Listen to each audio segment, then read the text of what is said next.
Imagine a workplace where every employee feels that they belong, no matter their background or position. How transformative could that be for your organization?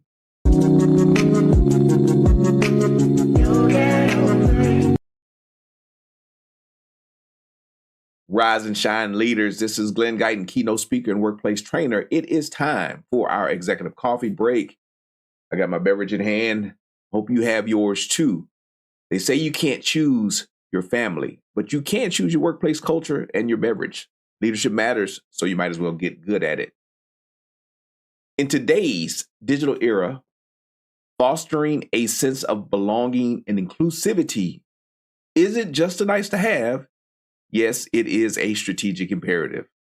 But how do we translate this understanding into concrete actions that impact our employees positively, especially in the face of rapid organizational change and the unique needs of Gen Z? We're getting ready for Gen Z to fully become a part of the workplace.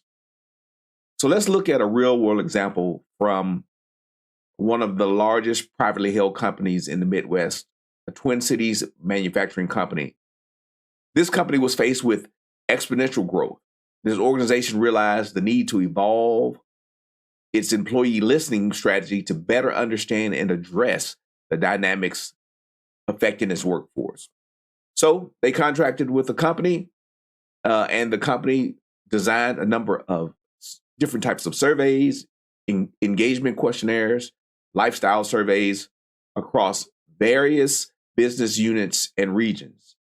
These tools help them to capture a comprehensive view of employee experience from onboarding through exit, and to understand the specific reasons behind turnover within different employee demographics. So, what are you doing in your workplace? The data collected from these surveys illuminated several areas of improvement, including the need for more clarity on manager-employee workload expectations and better understanding of compensation expectations in a competitive market. Armed with these insights, the company was able to make targeted changes to its policies and practices, specifically improving employee retention and engagement. That's wonderful, right? One of the takeaways from the survey, and I'll read a quote from it. It says, "People are really great about having conversations related to engagement, but sometimes there's a lack of follow through on commitments because they get lost in the day-to-day work," said the organization effectiveness leader at the company. Then we see the same areas of opportunity come up in the next survey. I like how they framed that. The same opportunities, right, come up. The same problems really came up in the next survey. So we've changed our accountability model on this process to keep commitments top of mind, encourage leaders to revisit them and to report on the actions that they've taken. So we see that part of the challenge we have in organizations, and especially we have a new generation in the workplace, is how do we communicate? How do we listen better? How do we find out what's going on with the employees? And then after we find out these challenges, we need to follow up. We need to build in systems of accountability. And so the example that I read, it just demonstrates the power of listening and responding to the needs of the workforce. By prioritizing an inclusive and supportive culture, organizations can not only retain top talent, but also foster a sense of belonging that drives employee engagement and performance.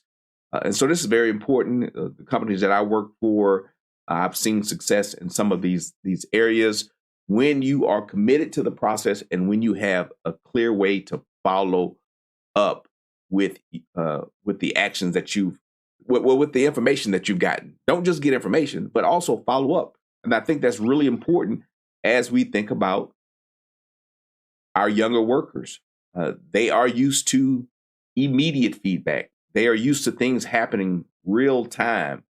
Many of our processes are too slow, or we don't deliver. We're not consistent as leaders in delivering results or letting people know where we are in the process. Transparent communication is the key to success. And you all remember the Great Resignation. Great Resignation. It really wasn't the Great Resignation. It was just a great reshuffle. I went to a number of businesses. Some were struggling with struggling to retain employees, to get employees. Others were packed. Others were operating like nothing had ever happened. And I believe it was the workplace culture that made the difference. Even in the fast food industry, I went to one restaurant here that's always packed, lines out the door. They have more than enough staff. And there are other restaurants here that are shutting down. They're closing on certain days because they can't get the workers that they need. Now, there are a couple of things going on. We probably have some market saturation of restaurants, fast service restaurants. But again, there are some restaurants that are doing it right. They're treating their employees well. They have a good quality product, and they are retaining top talent. So there's a lot to learn about the organizational culture and the difference that it makes in organizations. All right, so my challenge for you this week is to initiate a conversation within your organization about the current state of inclusivity and belonging. Consider how you can implement or improve employee listening strategies to better understand and address the needs of your diverse workforce. And don't just keep asking the same questions over and over again. Do something about it. We want to create a sense of belonging. So part of that is people need to feel like what they say makes a difference, that it has an impact on the workplace. I was working with a nonprofit board recently, and they made a suggestion to the finance team.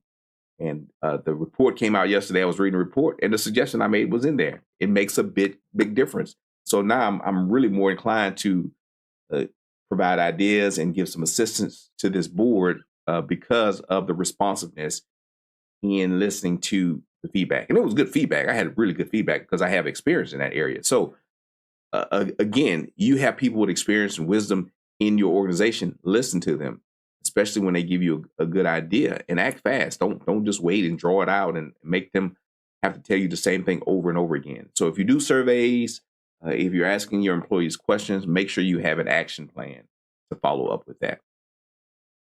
So as we close, let's not forget the strength and perseverance that it takes to lead with empathy and inclusivity.